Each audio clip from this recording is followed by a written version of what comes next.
আমি ডক্টর অনুপম সরকার বলছি। অন্য দিনের মতো আজকেও আমি একটা ভিডিও করছি। আমি রোজই হোমিওপ্যাথি এবং বায়োকেমিক মেডিসিনের দ্বারা কিভাবে প্রাথমিকভাবে ঘরে বসে চিকিৎসা করা যায় সেই বিষয়ে বলে থাকি। আজকে আমার বিষয় হলো মামস বা বাংলায় বলে গাল গলা ফোলা। এটা একটি জীবাণুঘটিত রোগ, যেগুলো বাতাসে ভেসে বেড়ায় বা আক্রান্ত রোগীর সংস্পর্শ থেকে আসে।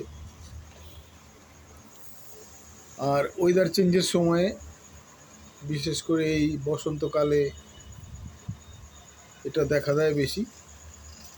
এটা হলো কি, ডান দিক বা বাঁ দিকের কান থেকে নিয়ে গলা পর্যন্ত হঠাৎ করে ফুলে যায় এবং গলার মধ্যে, মুখের মধ্যে প্রচণ্ড ব্যথা। আর এই ফোলাটা খুব দ্রুত বৃদ্ধি পেতে থাকে। আজকে সকালে ফুললো, বিকেলের দিকে গিয়ে অনেকটা ফুলে গেল, আবার রাত্রিরে দেখা গেল আরও বেশি ফুলে, সকালবেলা আরও বেশি কষ্ট, সবসময় যন্ত্রণা, হাঁ করে খেতে পারে না ঠিকমতো খাবার, তার সঙ্গে জ্বরও থাকতে পারে। আচ্ছা, এর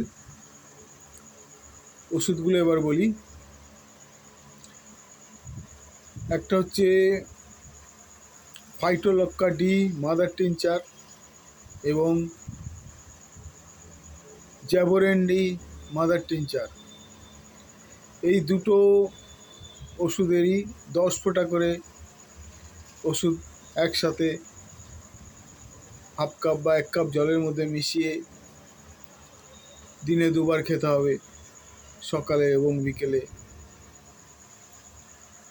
আর একটা ওষুধ হচ্ছে বেলেডোনা 30। এটাও 2বার খেতে হবে,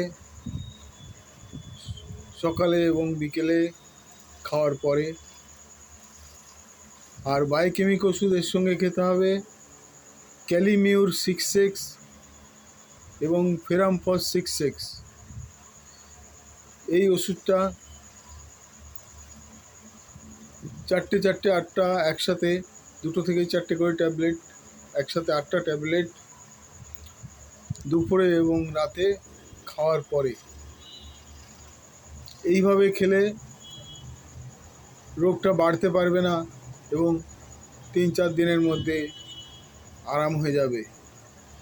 এর সঙ্গে খেয়াল রাখতে হবে যে রাতে শোয়ার সময় বা দুপুরে পাখার তলায় যদি শুতে হয়, গলাটা ভালো করে কোনো স্কার্ফ দিয়ে পেঁচিয়ে রেখে দিতে হবে, যাতে ঠান্ডা না লাগে। ঠান্ডা লাগলে ব্যথাটা আরও বাড়বে। আর খাবারের মধ্যে টক, ঠান্ডা এগুলো অ্যাভয়েড করতে হবে। এইগুলো খেলেও আবার ব্যথাগুলো বাড়তে পারে। সুতরাং প্রাথমিকভাবে মামস হলে এই ওষুধগুলোই আরোগ্যের পক্ষে যথেষ্ট। আমি এই পর্যন্তই আজকে মামসের কথা বলে শেষ করছি। আশা করি সবাই শেয়ার এবং লাইক ও সাবস্ক্রাইব করে অন্যকেও দেখার সুযোগ করে দেবেন। সবাইকে ধন্যবাদ, নমস্কার।